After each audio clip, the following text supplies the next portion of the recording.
एक प्राचीन उपाख्यान सुनाता हूँ। वह राजा पुरंजन का चरित्र है, उसे तुम मुझसे सावधान होकर सुनो। राजन, पूर्व काल में पुरंजन नाम का एक बड़ा यशस्वी राजा था। उसका अविघ्नाथ नाम का एक मित्र था। कोई भी उसकी चेष्टाओं को समझ नहीं सकता था। राजा पुरंजन अपने रहने योग्य स्थान की खोज में सारी पृथ्वी में घूमा, फिर भी जब उसे कोई अनुरूप स्थान न मिला तब वह कुछ उदास सा हो गया। उसे तरह तरह के भोगों की लालसा थी। उन्हें भोगने के लिए उसने संसार में जितने नगर देखे, उनमें से कोई भी उसे ठीक न जचा। एक दिन उसने हिमालय के दक्षिण तटवर्ती शिखरों पर कर्मभूमि भारत खंड में एक 9 द्वारों का नगर देखा। वह सब प्रकार के सुलक्षणों से संपन्न था। सब ओर से परकोटों, बगीचा, अटारियां, खाइयों, झरोखे और राजद्वारों से सुशोभित था और सोने चांदी के लोहे के शिखरों वाले विशाल भवनों से खचाखच भरा था। उसके महलों की फर्शें नीलम, स्फटिक, वैदुर्य, मोती, पन्ने, लालों की बनी हुई थी। अपनी क्रांति के कारण वह नागों की राजधानी भोगवतीपुरी के समान जान पड़ता था। उसमें जहां तहां अनेक सभा भवन, चौराहे, सड़कें, क्रीड़ा भवन, बाजार, विश्राम स्थान, ध्वजा पताकाएं और मुर्गे के चबूतरे सुशोभित थे। उस नगर के बाहर दिव्य वृक्ष और लताओं से पूर्ण एक सुंदर बाग था। उसके बीच में एक सरोवर सुशोभित था। उसके आसपास अनेक पक्षी भांति भांति की बोली बोल रहे थे तथा भौरे गुंजार कर रहे थे। सरोवर के तट पर जो वृक्ष थे, उनकी डालियां और पत्ते शीतल झरणों के कारण जलकणों से मिली हुई वासंती वायु से झकोरों से हिल रहे थे और इस प्रकार वे तटवर्ती भूमि शोभा बढ़ा रही थी। वहां से वन्य पशु भी मुनि जनोचित अहिंसा व्रतों का पालन करने वाले थे, इसलिए उनसे किसी का कोई कष्ट नहीं पहुंचता था। वहां बार बार जो कोकिल की कुहू कुहू की ध्वनि होती थी, उससे मार्ग में चलने वाले बटोहियों को ऐसा भ्रम होता था मानो वह बगीचा विश्राम करने के लिए उन्हें बुला रहा है। राजा पुरंजन ने उस अद्भुत वन में घूमते घूमते एक सुंदरी को आते देखा, जो अकस्मात उधर चली आई थी। उसके साथ 10 सेवक थे, जिनमें से प्रत्येक 100 नायिकाओं का पति था। एक 5 फण वाला सांप उसका द्वारपाल था, वही उसकी सब ओर से रक्षा करता था। वह सुंदरी भोली भाली किशोरी थी और विवाह के लिए श्रेष्ठ पुरुष की खोज में थी। उसकी नासिका, दंत पंक्ति, कपोल, मुख बहुत सुंदर थे। उसके समान कानों में कुंडल झिलमिलाते थे। उसका रंग सांवला था, कटी प्रदेश सुंदर था। वह पीले रंग की साड़ी और सोने की करधनी पहने हुई थी तथा चलते समय चरणों से मधुर नृपुरों की झनकार करती जाती थी। अधिक क्या, वह साक्षात कोई देवी सी जान पड़ती थी। वह गजगामिनी बाला, किशोर अवस्था की सूचना देने वाले अपने गोल गोल समान और परस्पर छटे हुए स्तनों को लज्जावश बार बार आंचल से ढकती जाती थी। उसकी प्रेम से मटकती हुई भौहें और प्रेम पूर्ण तीरसी चितवन के बाणों से घायल होकर वीर पुरंजन ने लज्जायुक्त मुस्कान से और भी सुंदर लगने वाले उस देवी से मधुर वाणी में कहा, कमल दलन मोचने, मुझे बताओ तुम कौन हो, किसकी कन्या हो? साध्वी, इस समय आ कहां से रही हो? भीरू, इस पुरी में के समय तुम क्या करना चाहती हो? श्रुभु, तुम्हारे साथ इस 11वें महाशूरवीर संचालित ये 10 सेवक कौन है? और ये सहेलियां तुम्हारे आगे आगे चलने वाले यह सर्प कौन है? सुंदरी, तुम साक्षात लज्जा देवी हो अथवा उमा, रमा और ब्रह्माणी से कोई हो? यहाँ वन में मुनियों की तरह एकांतवास करने के क्या आपके पतिदेव को खोज रही हो? तुम्हारे प्राणनाथ तो तुमने उनके चरणों की कामना करती हो। इतने ही पूर्ण काम हो जाएंगे।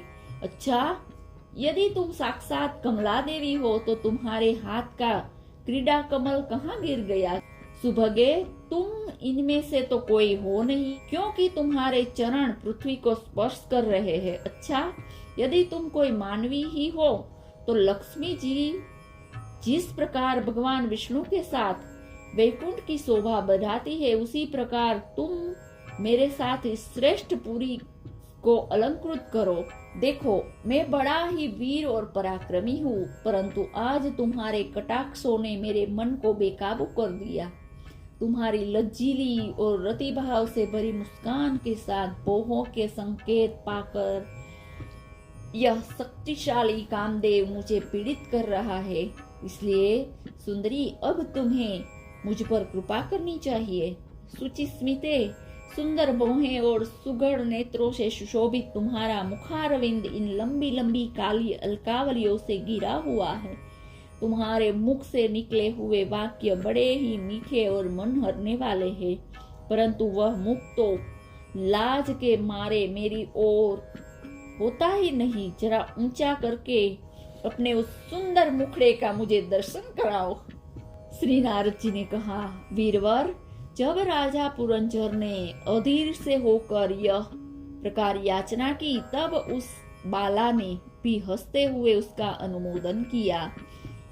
वह भी राजा को देखकर मोहित हो चुकी थी। वह कहने लगी, नर श्रेष्ठ, हम अपने उत्पन्न करने वाले का ठीक ठीक पता नहीं है। न हमें अपनी या किसी दूसरे का नाम या गोत्र ही जानती है। वीरवर, आज हम सब इस पुरी में इसके सिवा और कुछ नहीं जानती। मुझे इसका भी पता नहीं है कि हमारे रहने के लिए यह पुरी किसने बनाई है। प्रियवर, ये पुरुष मेरे सखा और स्त्रियां मेरी सहेलियां है, तथा जिस समय मैं सो जाती हूँ, यह सर्प जागता हुआ इस पुरी की रक्षा करता है। शत्रुदमन, आप यहाँ पधारे, यह मेरे लिए सौभाग्य की बात है। आपका मंगल हो। आपको विषय भोगों की ही इच्छा है, इसकी पूर्ति के लिए मैं अपने साथियों ही सहित सभी प्रकार के भोग प्रस्तुत करती रहूंगी। क्योंकि प्रभु, इस 9 द्वारों वाली पुरी में मेरे प्रस्तुत किए हुए इच्छित भोगों को भोगते हुए आप सैकड़ों वर्ष तक निवास कीजिए। भला आपको छोड़कर मैं और किसके साथ रमण करूंगी? दूसरे लोग तो न रति सुख को जानते हैं, न विहित भोगों को ही भोगते हैं, न परलोक का ही विचार करते हैं, और न कल क्या होगा इसका ही ध्यान करते हैं। एतहेवम पशु तुल्य है। ओहो, इस लोक में गृहस्थाश्रम में ही धर्म, अर्थ, काम, संतान सुख, मोक्ष, सुयश, स्वर्गादि दिव्य लोकों की प्राप्ति हो सकती है। संसार त्यागी यतिजन तो इन सब की कल्पना नहीं कर सकते। महापुरुषों का कथन है कि इस लोक में पितर, देव, ऋषि, मनुष्य और संपूर्ण प्राणियों के और अपने कल्याण का आश्रय एकमात्र गृहस्थाश्रम ही है। वीर शिरोमणि, लोक में मेरी जैसी कौन स्त्री होगी जो स्वयं प्राप्त हुए आप जैसे सुप्रसिद्ध, उदारचित और सुंदर पति को वरण न करेगी। महाबाहो, इस पृथ्वी पर आपकी सांप जैसी गोलाकार सुकोमल भुजाओं में स्थान पाने के लिए किस कामिनी का चित्त न ललचाएगा? आप तो अपनी मधुर मुस्कानमयी करुणापूर्ण दृष्टि से हम जैसी अनाथाओं के मानसिक संताप को शांत करने के लिए ही पृथ्वी में विचर कर रहे हैं। नारद जी कहते हैं, राजन, उन स्त्री पुरुषों ने इस प्रकार की एक दूसरे की बात का समर्थन कर फिर 100 वर्षों तक उस पुरी में रहकर आनंद भोगा। गायक लोग सुमधुर स्वर में जहां तहां राजा पुरंजन की कीर्ति गाया करते थे। जब ग्रीष्म ऋतु आती तब वह उनकी स्त्रियों के साथ सरोवर में घुसकर जल क्रीड़ा करता। उस नगर में जो 9 द्वार थे, उनमें से 7 नगरी के ऊपर और 2 नीचे थे। नगर का जो कोई राजा होता, उसके पृथक पृथक देशों में जाने के लिए ये द्वार बनाए गए थे। राजन, इनमें से 5 पूर्व और दक्षिण, उत्तर और 2 पश्चिम की ओर थे। उनके नाम का वर्णन करता हूँ। पूर्व की ओर खग्योता और आर्विमुखी नाम के 2 द्वार एक ही जगह बनाए गए थे। उनमें से होकर राजा पुरंजन अपने मित्र द्युमान के साथ विभ्राजित नामक देश में जाया करता था। इसी प्रकार उस और नलिनी और नालिनी नाम के 2 द्वार थे, उस जगह बनाए गए थे। उनमें होकर वह अवधूत के साथ सौरभ नाम देश को जाता था। पूर्व दिशा की ओर मुखिया नाम का जो 5वां द्वार था, उसमें होकर वह रसज्ञ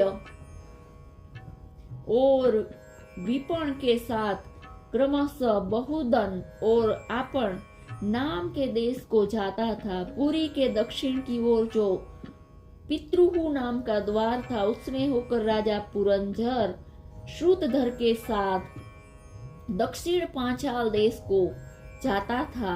उत्तर की ओर जो देवहु नाम का द्वार था, उससे श्रुतघर की ओर साथ वह उत्तर पांचाल देश को जाता था।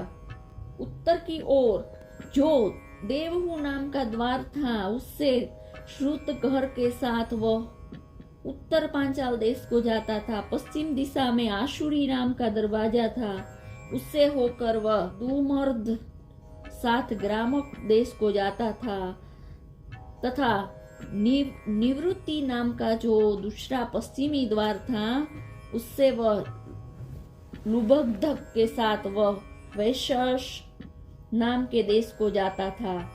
इस नगर के निवासियों में निर्वाक और पेशरुकृत्य 2 नागरिक अंधे थे। राजा पुरंजन आंखों वाले नागरिक का अधिपति होने पर भी उन्हीं सहायता से जहां तहां जाता था और वह सब प्रकार कार्य करता था। जब कभी अपने प्रधान सेवक विशुचिन के साथ अंतःपुर में जाता, तब उसे स्त्री और पुत्रों के कारण होने वाले मोह, प्रसन्नता एवं हर्ष आदि विकारों का अनुभव होता। उसका चित्त तरह तरह के कर्मों में फंसा हुआ था और काम परवश होने के कारण वह मूढ़ रमणी के द्वारा ठगा गया था। उसकी रानी जो जो काम करती थी, वही वह भी करने लगता था। वह जब मद्यपान करती, तब वह भी मदिरा पीता और मद से उन्मत्त हो जाता था। जब वह भोजन करती, तब आप ही भोजन करने लगता और जब कुछ चबाती, तब वो भी कुछ वस्तु चबाने लगता था। इस प्रकार कभी उसका गाने पर गाना लगता, रोने पर रोने लगता, हंसने पर हंसने लगता और बोलने पर बोलने लगता। वह दौड़ती तो आप भी पीछे पीछे दौड़ता, खड़ी होती तो आप भी खड़ा हो जाता, सोती तो आप भी उसी के साथ सो जाता और बैठती तो आप भी बैठ जाता। कभी वह सुनने लगती तो आप भी सुनने लगता, देखती तो देखने लगता, सूंघती तो सूंघने लगता, किसी चीज को छूती तो छूने लगता। कभी उसकी प्रिया शोकाकुल हो तो आप भी अत्यंत दीन के समान व्याकुल हो जाता। जब वह प्रसन्न होती तो आप भी आनंदित हो जाता। इस प्रकार राजा पुरंजन अपनी सुंदरी रानी के द्वारा ठगा गया। सारा प्रकृति वर्ग परिकर ही उसको धोखा देने लगा। वह मूर्ख विवश होकर इच्छा न होने पर भी खेलने के लिए घर पर पाले हुए बंदर के समान अनुकरण करता रहता था। श्री नारद जी कहते हैं, राजन, एक दिन राजा पुरंजन विशाल धनुष, सोने का कवच और अक्षय तरकश धारण कर अपने 11वें सेनापतियों के साथ 5 घोड़ों के शीघ्रगामी रथ में बैठकर पंचप्रस्थ नाम के वन में गए। उस रथ में 2 ईर्षादंड, 2 पहिए, 1 धुरी और ध्वज दंड, 5 डोरिया और लगाम, 1 सारथी और 1 बैठने का स्थान, 2 जुए, 5 आयुध और 7 आवरण थे। वह 5 प्रकार की चालों से चलता था तथा उसका साज बाज सब सुनहरा था। यद्यपि राजा के लिए अपनी प्रिया को क्षण भर भी छोड़ना कठिन था, किंतु उस दिन उसे शिकार का एक ऐसा शौक लगा कि उसने किसी की परवाह न करके वह बड़े गर्व से धनुष बाण चढ़ाकर अखेट करने लगा। इस प्रकार आसुरी वृत्ति बढ़ जाने से उसका चित्त बड़ा कठोर और दया शून्य हो गया था। इससे उसने अपने तीखे बाणों से बहुत से निर्दोष जंगली जानवरों का वध कर डाला। जिसकी मांस में अत्यंत आसक्ति हो वह राजा केवल शास्त्र प्रदर्शित कर्मों के लिए वन में जाकर आवश्यकता अनुसार अनिमेष पशुओं का वध करते हैं। व्यर्थ पशु हिंसा न करे। शास्त्र इस प्रकार उत्स्खलन प्रवृत्ति को निंदित करता है। राजन, जो विद्वान इस प्रकार शास्त्र निंदित कर्मों का आचरण करते हैं वह उस कर्मानुष्ठान से प्राप्त हुए ज्ञान के कारणभूत कर्मों से लिप्त नहीं होता। नहीं तो मनमाना कर्म करने से मनुष्य अभिमान के वशीभूत होकर कर्म में बंध जाता है तथा गुण प्रवाह रूप संसार चक्र में पड़कर विवेक बुद्धि के नष्ट हो जाने से अधम योनि में जन्म लेता है। पुरंजन के तरह तरह के पांखों वाले बाणों से छिन्न भिन्न होकर अनेक जीव बड़े कष्ट के साथ प्राण त्यागने लगे। उसका वह निर्दयता पूर्वक जीव संहार देखकर सभी दयालु पुरुष बहुत दुखी हुए। वे इसे सह नहीं सके। इस प्रकार वहां खरगोश, सुअर, भैंसे, नीलगाय, कृष्णमुर्ग, शाही तथा और भी बहुत से मेध्य पशुओं का वध करते करते राजा पुरंजन बहुत थक गया। तब वह भूख प्यास से अत्यंत शिथिल हो वन से लौटकर राजमहल में आया। वहां उसने यथा योग्य रीति से स्नान और भोजन से निवृत्त हो कुछ विश्राम करके थकान दूर की।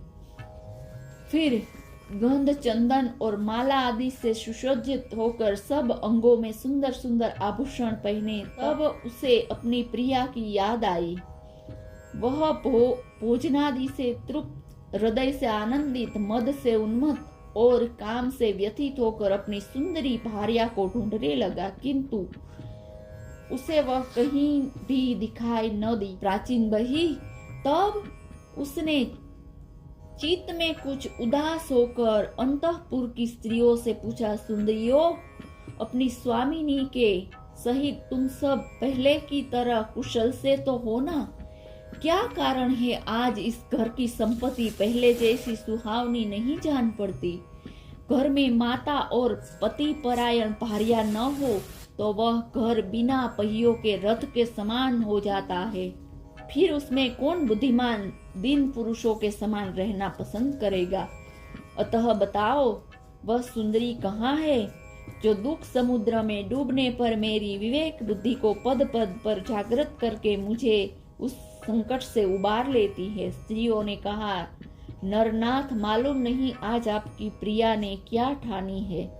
शत्रुदमन, देखिए वे बिना बिछाने के पृथ्वी पर ही पड़ी हुई है। श्री नारद जी कहते हैं, राजन, उस स्त्री के संग से राजा पुरंजन का विवेक नष्ट हो चुका था, इसलिए अपनी रानी को पृथ्वी पर अस्त व्यस्त अवस्था में पड़ी देखकर वह अत्यंत व्याकुल हो गया। उसने दुखित हृदय से उसे मधुर वचनों द्वारा बहुत कुछ समझाया, किंतु उसने अपनी प्रेयसी के अंदर अपने प्रति प्रणय कोप का कोई चिन्ह नहीं दिखाई दिया। वह मनाने में भी बहुत कुशल था, इसलिए जब पुरंजन ने उसे धीरे धीरे मनाना आरंभ किया, उसने पहले उसके चरण छुए और फिर गोद में बिठाकर बड़े प्यार से कहने लगा। पुरंजन बोला, सुंदरी, वे सेवक तो निश्चय ही बड़े अभागे हैं, जिसके अपराध करने पर स्वामी उन्हें बड़ा अपना समझकर शिक्षा के लिए उचित दंड नहीं देते। सेवक को दिया हुआ स्वामी का दंड तो उस पर अनुग्रह ही होता है। तो जो मूर्ख है, उन्हीं को क्रोध के कारण अपने हितकारी स्वामी के लिए किए हुए उस उपकार का पता नहीं चलता। सुंदर दंत वाली और मनोहर भौहें से शोभा पाने वाली मनस्विनी, अब यह क्रोध दूर करो और एक बार मुझे अपना समझकर प्रणय भार तथा लज्जा से झुका हुआ एवं मधुर मुस्कानमय चितवन से सुशोभित अपना मनोहर मुखड़ा दिखाओ। ओहो, भ्रमर पंक्ति के समान नीली अलकावली, उन्नत नासिका और सुमधुर वाणी के द्वारा तुम्हारा वह मुखारविंद कैसा मनोहर जान पड़ता है। वीर पत्नी, यदि किसी दूसरे ने तुम्हारा कोई अपराध किया हो तो उसे बताओ। यदि वह अपराधी ब्राह्मण कुल का नहीं है तो मैं उसे अभी दंड देता हूँ। मुझे तो भगवान के भक्तों को छोड़कर त्रिलोक में अथवा उससे बाहर ऐसा कोई नहीं दिखाई देता जो तुम्हारा अपराध करके निर्भय और आनंद पूर्वक रह सके। प्रिय, मैंने आज तक तुम्हारा मुख कभी तिलकहीन, उदास, मुरझाया हुआ, क्रोध के कारण डरावना, क्रांतिहीन और स्नेह शून्य नहीं देखा, और न कभी तुम्हारे सुंदर स्तनों को ही शोकाश्रुओं से भीगा तथा बिंबा फल सदृश अधरों को सिग्न केशर की लालिमा रहित देखा है। मैं व्यसनवश तुमसे बिना पूछे शिकार खेलने चला गया, इसलिए अवश्य अपराधी हूँ। फिर भी अपना समझकर तुम मुझ पर प्रसन्न हो जाओ। कामदेव के विषम बाणों से अधीर होकर जो सर्वदा अपने अधीन रहता है, उसे अपने प्रिय पति को उचित कार्य के लिए भला कौन कामिनी स्वीकार नहीं करती। श्री नारद जी कहते हैं, महाराज, इस प्रकार वह सुंदरी अनेक नखरों से पुरंजन को पूरी तरह अपने वश में कर उसे आनंदित करती हुई विहार करने लगी। उसने अच्छी तरह स्नान कर अनेक प्रकार के मांगलिक आभूषण किए और भोजनादि से तृप्त होकर वह राजा के पास आई। राजा ने उस मनोहर मुख वाली राज महिषी ने सादर अभिनंदन किया। पुरंजनी ने राजा का आलिंगन किया और राजा ने उसे गले लगाया। फिर एकांत में मन के अनुकूल रहस्य की बातें करते हुए वह ऐसा मोहित हो गया कि उस कामिनी में ही चित लगा रहने के कारण उसे दिन रात के भेद से निरंतर बीतते हुए काल की दूरस्थ गति का भी पता न चला। मद से छका हुआ मनस्वी पुरंजन अपनी प्रिया की पूजा पर सिर रखे हुए महामूल्य सैया पर पड़ा रहता। उसे तो वह रमणी ही जीवन का परम फल जान पड़ती थी। अज्ञान के आवृत हो जाने के कारण उसे आत्मा और परमात्मा का कोई ज्ञान न रहा। राजन, इस प्रकार कामातुर चित्त से उसके साथ विहार करते करते राजा पुरंजन की जवानी आधे क्षण के समान बीत गई। प्रजापते, उस पुरंजनी से राजा पुरंजन के 1100 पुत्र और 110 कन्याएं हुई, जो सभी माता पिता का सुयश बढ़ाने वाली और सुशील, उदार आदि गुणों से संपन्न थी। ये पौरंजनी नाम से विख्यात हुई। इतने में ही उस सम्राट की लंबी आयु का आधा भाग निकल गया। फिर पांचाल राज पुरंजन ने पितृवंश की वृद्धि करने वाले पुत्रों का वधुओं के साथ और कन्याओं का उनके योग्य वरों के साथ विवाह कर दिया। पुत्रों में से प्रत्येक के 100 पुत्र हुए। उनसे वृद्धि को प्राप्त होकर पुरंजन का वंश सारे पांचाल देश में फैल गया। इन पुत्र पौत्र गृह कोष सेवक मंत्री आदि में दृढ़ ममता हो जाने से वह इन विषयों में ही बंध गया कि फिर तुम्हारी तरह उसने भी अनेक प्रकार के भोगों की कामना से यज्ञ की दीक्षा ले तरह तरह के पशु हिंसामय घोर यज्ञों को देवता पितर और भूतपतियों की आराधना की।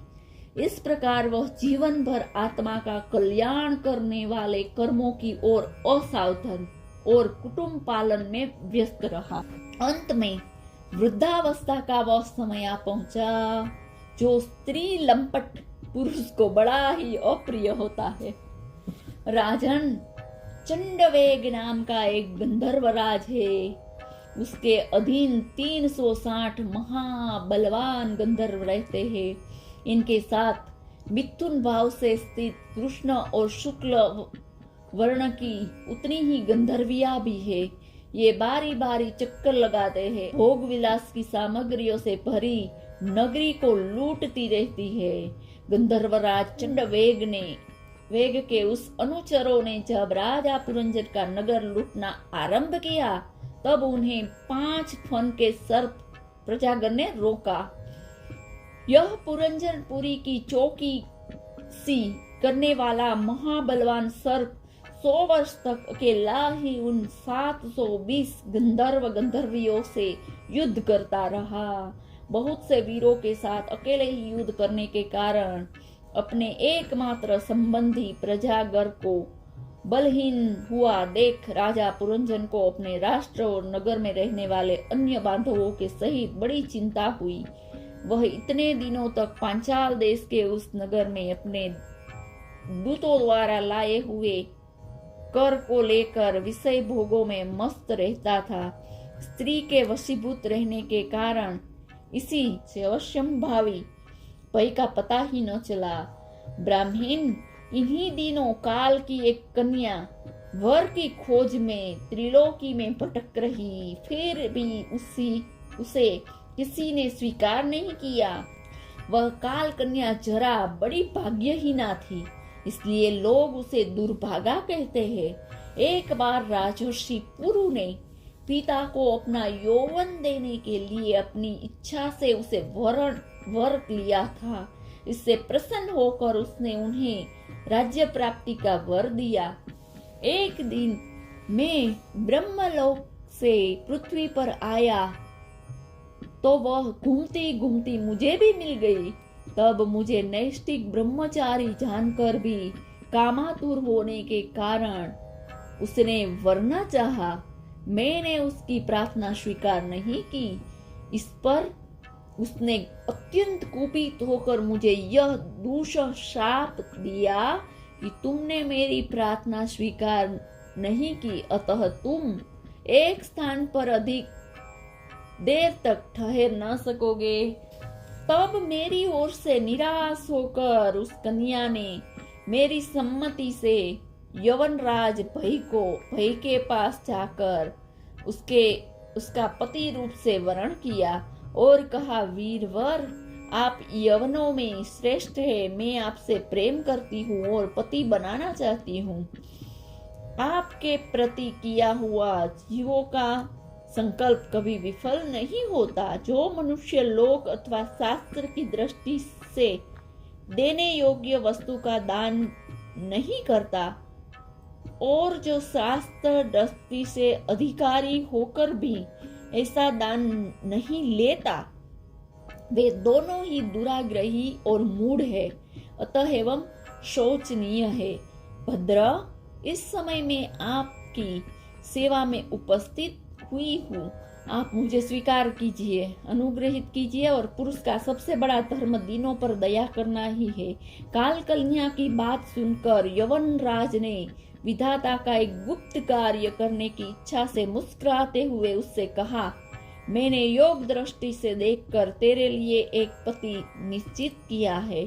तू सबका अनिष्ट करने वाली है, इसलिए किसी को भी अच्छी नहीं लगती और इसी से लोग तुझे स्वीकार नहीं करते। अतः इस कर्मजनित लोक को तू अलक्षित होकर बलात् भोग। तू मेरी सेना लेकर जा, इसकी सहायता से तू सारी प्रजा का नाश करने में समर्थ होगी, कोई भी तेरा सामना न कर सकेगा।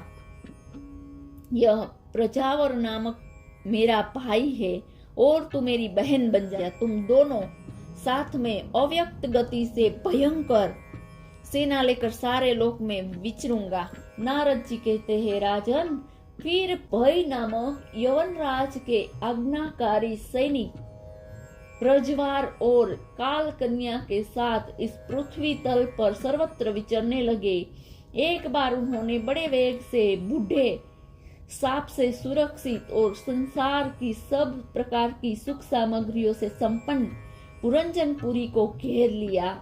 तब जिसके चंगुल में फंसकर पुरुष शीघ्र ही निसार हो जाता है, वह काल कन्या बलात् उसी पुरी में प्रजा को भोगने लगी। उस समय वे यवन भी काल कन्या के द्वारा भोगी जाती हुई उस पुरी में चारों ओर से भिन्न भिन्न द्वारों से घुसकर उसका विध्वंस करने लगा। पुरी के इस प्रकार पीड़ित किए जाने पर उसके स्वामित्व का अभिमान रखने वाले और ममताग्रस्त बहु कुटुंबजनों की राजा पुरंजन को भी नाना प्रकार के क्लेश सताने लगे। काल कन्या के आलिंगन करने से उसकी सारी स्त्री नष्ट हो गई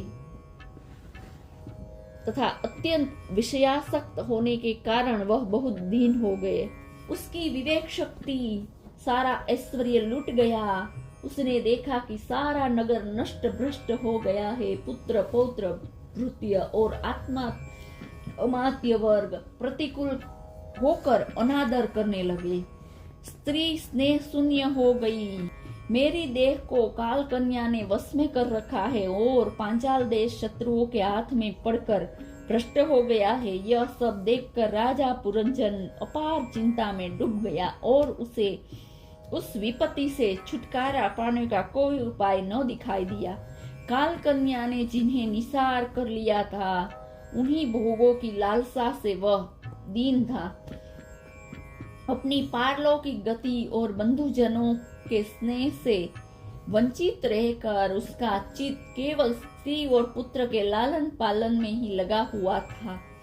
ऐसी अवस्था में उनसे बिछुड़ने की इच्छा न होने पर भी उस पुरी को छोड़ने के लिए बाध्य होना पड़ा, क्योंकि उसे गंधर्व और यवनों ने घेर रखा था तथा काल कन्या ने कुचल दिया था। इतने में ही यवनराज भाई के बड़े भाई प्रज्वार ने अपने भाई का प्रिय करने के लिए उस सारी पुरी में आग लगा दी। जब वह नगरी जलने लगी तब पूर्ववासी सेवक वृंद, संतान वर्ग, कुटुंबी, स्वामिनी के सहित कुटुंब वत्सल पुरंजन को बड़ा दुख हुआ। नगर को काल कन्या के हाथ में पड़ा देख उसकी रक्षा करने वाले सांप को भी बड़ी पीड़ा हुई, क्योंकि उसके निवास स्थान पर भी यवनों का अधिकार कर लिया था और प्रज्वार उस पर भी आक्रमण कर रहा था।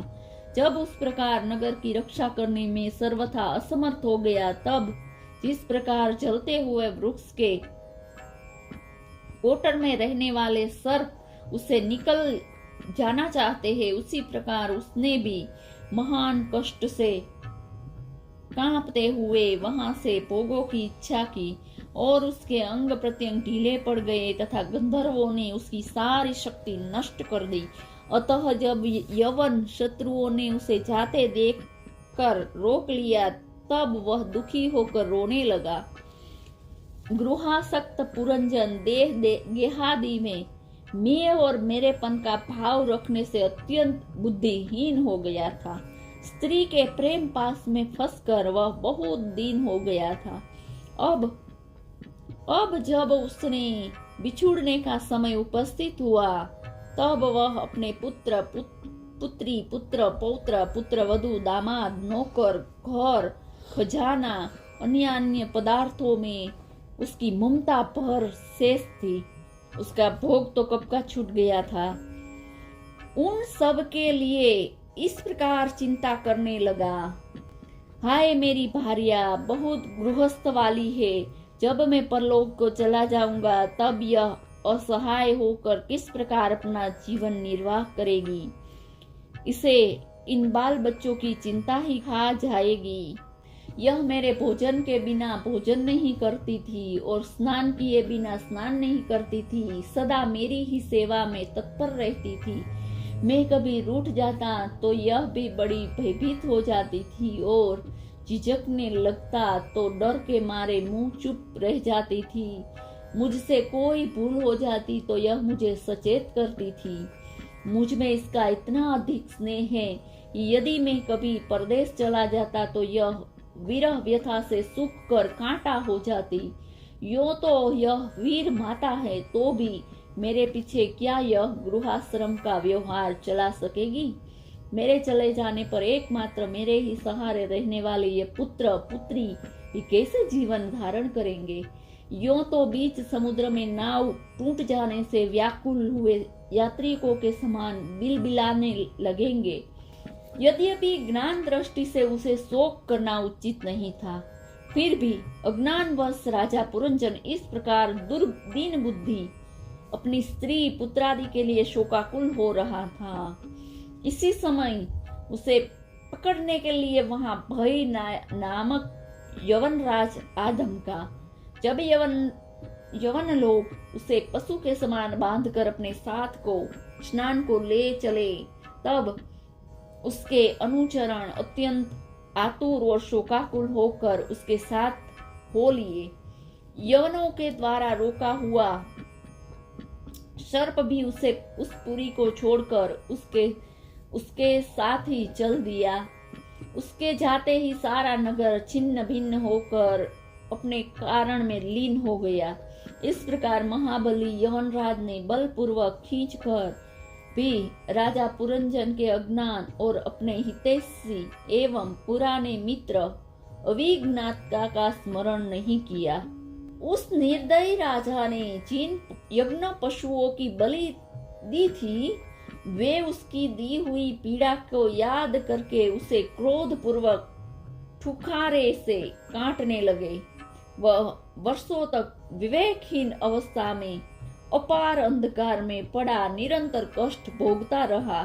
स्त्री की आसक्ति से उसकी यह दुर्गति हुई थी। अंत समय में भी पुरंजन को उसका चिंतन बना हुआ था, इसलिए दूसरे जन्म में वह रूप श्रेष्ठ राजा तो पणी विदर्भ राज के यहाँ सुंदर कन्या होकर उत्पन्न हुआ। जब यह विदर्भ नंदिनी विवाह योग्य हुआ, तब विदर्भ राज ने घोषित कर दिया कि इसे सर्वश्रेष्ठ पराक्रमी वीर ही ब्याह सकेगा। तब शत्रुओं के नगरों को जीतने वाले पांडेय नरेश महाराज मलय ध्वज ने समर भूमि के समस्त राजाओं को जीतकर उसके साथ विवाह किया।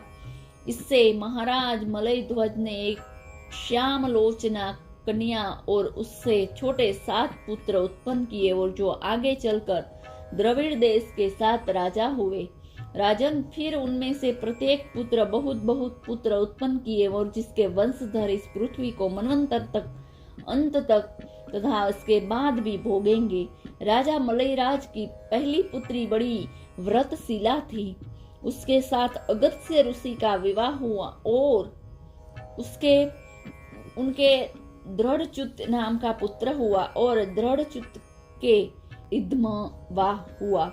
अंत में राजर्षि मलयध्वज पृथ्वी को पुत्रों में बांटकर भगवान श्री कृष्ण की आराधना करने की इच्छा से मलय पर्वत पर चले गए। उस समय चंद्रिका जिस प्रकार चंद्रदेव का अनुसरण करती है, उसी प्रकार मतलोचना वैदेवी भी अपने घर, पुत्र और समस्त भोगों की तिलांजलि देकर पांडे नरस के अनुगमन किए।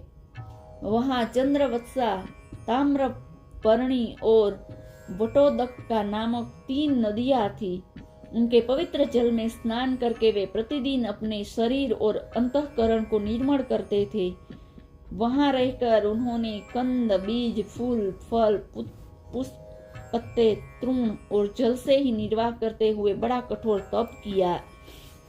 इससे धीरे धीरे उनका शरीर बहुत सूख गया। महाराज मलय ध्वज ने सर्वत्र समदृष्टि रखकर शीत, उष्ण और वर्षा, वायु, भूख, प्यास, प्रिय, अप्रिय, सुख, दुख सभी द्वंद्वों को जीत लिया। तप और उपासना से वासनाओं को निर्मूल कर लिया तथा यम नियमों के द्वारा इंद्रिय, प्राण और मन को वश में करके वे आत्मा में ब्रह्म भाव करने लगे। इस प्रकार 100 दिव्य वर्षों तक स्थाणु के समान निश्चल भाव से एक ही स्थान पर बैठे रहे। भगवान वासुदेव में सुदृढ़ प्रेम हो जाने के कारण इतने समय तक उन्हें शरीर आदि का भी भान न हुआ। राजन, गुरु स्वरूप साक्षात श्री हरि के उपदेश किए हुए तथा अपने अंतःकरण में सब ओर स्फुरित होने वाले विशुद्ध विज्ञान दीपक से उन्होंने देखा कि अंतःकरण की वृत्ति का प्रकाशात्मक आत्मा स्वप्न अवस्था की भांति देहादि समस्त उपाधियों में व्याप्त तथा उनसे पृथक भी है। ऐसा अनुभव करके वे सब ओर से उदासीन हो गए। फिर अपनी आत्मा को परब्रह्म में और परब्रह्म को आत्मा में अभिन्न रूप से देखा और अंत में इस अभेद चिंतन को त्याग कर सर्वथा शांत हो गए। राजन, इस समय पति परायण वैदर्भी सब प्रकार के भोगों को त्याग कर अपने परम धर्मज्ञ पति मलय ध्वज की सेवा बड़े प्रेम से करती थी। वह चीर वस्त्र धारण किए रहती थी। व्रत उपासनादि के कारण उसका शरीर अत्यंत कृष्ट हो गया था और सिर के बाल आपस में उलझ गए थे। उलझने जाने के कारण उनमें लटे पड़ गई थी। उस समय अपने पति देव के पास वह अंगार भाव को प्राप्त धूम रहित अग्नि की शांत शिखा के समान सुशोभित हो रही थी। उसके पति परलोकवासी हो चुके थे, परंतु पूर्ववत स्थित आसन से विराजमान थे। इस रहस्य को न जानने के कारण वह उसके पास जाकर उसकी पूर्ववत सेवा करने लगी। चरण सेवा करते समय जब उसे अपने पति के चरण में गर्मी बिल्कुल नहीं मालूम हुई, तब तो वह झुंड से बिछुड़ी हुई मुर्गी के समान चित्त में अत्यंत व्याकुल हुई। उस बिहड़ वन में अपने को अकेली और दीन अवस्था में देखकर वह बड़ी शोकाकुल हुई और आंसुओं की धारा से स्तनों को भिगोती हुई बड़े जोर जोर से रोने लगी और बोली, राजर्षि उठिए उठिए। समुद्र से घिरी हुई वह वसुंधरा लुटेरे और अधार्मिक राजाओं से भयभीत हो रही है, आप उसकी रक्षा कीजिए। पति के साथ वन में गई हुई यह अबला इस प्रकार विलाप करती पति के चरणों में गिर गई और रो रो कर आंसू बहाने लगी। लकड़ियों की चिता बनाकर उसने उस पर पति का शव रखा और अग्नि लगाकर विलाप करते करते स्वयं सती होने का निश्चय किया। राजन, इस समय उसका कोई पुराना मित्र, एक आत्मज्ञानी ब्राह्मण वहां आया। उसने उस रोती हुई अबला को मधुर वाणी से समझाते हुए कहा। ब्राह्मण ने कहा, तू कौन है, किसकी पुत्री है और जिसके लिए तू शोक कर रही है वह यह सोया हुआ पुरुष कौन है? क्या तुम मुझे नहीं जानती? मैं वही तेरा मित्र हूँ जिसके साथ तू पहले विचरा करती थी। सखे, क्या तुम्हें अपनी याद आती है? किसी समय में तुम्हारा अविज्ञात नाम का सखा था। तुम पृथ्वी के भोग भोगने के लिए निवास स्थानों की खोज में मुझे छोड़कर चले गए थे। आर्य, पहले मैं और तुम एक दूसरे को मित्र एवं मानस निवासी हंस थे। हम दोनों सहस्त्र वर्षों तक बिना किसी निवास स्थान के साथ ही रहते थे, किंतु मित्र तुम विषय भोगों की इच्छा से मुझे छोड़कर यहाँ पृथ्वी पर चले आए। यहाँ घूमते घूमते तुमने एक स्त्री का रचा हुआ स्थान देखा। उसमें 5 बगीचे, 9 द्वारे और 1 द्वारपाल, 3 पोरकटे, 6 वैश्यकुल और 5000 बाजार थे। वह 5 उपादान कारणों से बना हुआ था और उसकी स्वामिनी एक स्त्री थी। महाराज, इंद्रियों के 5 विषय के बगीचे थे। 9 इंद्रिया सिद्र द्वार है, तेज, जल और अन्न 3 पोरकोटे थे। मन और 5 ज्ञानेन्द्रिया, 6 वैश्यकुल थे। क्रिया शक्ति रूप कर्मेंद्रिया ही बाजार थी। 5 भूत ही उनके सभी क्षीण न होने वाले उपादान कारण थे और बुद्धि शक्ति ही उसकी स्वामिनी थी। यह ऐसा नगर था जिसमें प्रवेश करने पर पुरुष ज्ञान शून्य हो जाता है, अपने स्वरूप को भूल जाता है। भाई, उस नगर में उसकी स्वामिनी के फंदे में पड़कर उसने उसके साथ विहार करते करते तुम भी अपने स्वरूप को भूल गए और उसी के संग से तुम्हारी यह दुर्दशा हुई है। देखो, तुम न तो विदर्भ राज की पुत्री हो और न ही यह वीर मलयध्वज तुम्हारा पति ही, जिसने तुम्हें 9 द्वार के नगर में बंद किया था, उस पुरंजनी के पति भी तुम नहीं हो। तुम पहले जन्म में अपने को पुरुष समझते थे और अब सती स्त्री मानते हो। यह सब मेरी एक फैलाई हुई माया है। वास्तव में तुम न पुरुष हो न स्त्री, हम दोनों तो हंस है। हमारा जो वास्तविक स्वरूप है उसका अनुभव करो। मित्र, जो मैं ईश्वर हूँ वही तुम जीव हो। तुम मुझसे भिन्न नहीं हो और तुम विचार पूर्वक देखो, मैं भी वही हूँ जो तुम हो। ज्ञानी पुरुष हम दोनों में कभी थोड़ा सा भी अंतर नहीं कर देखते।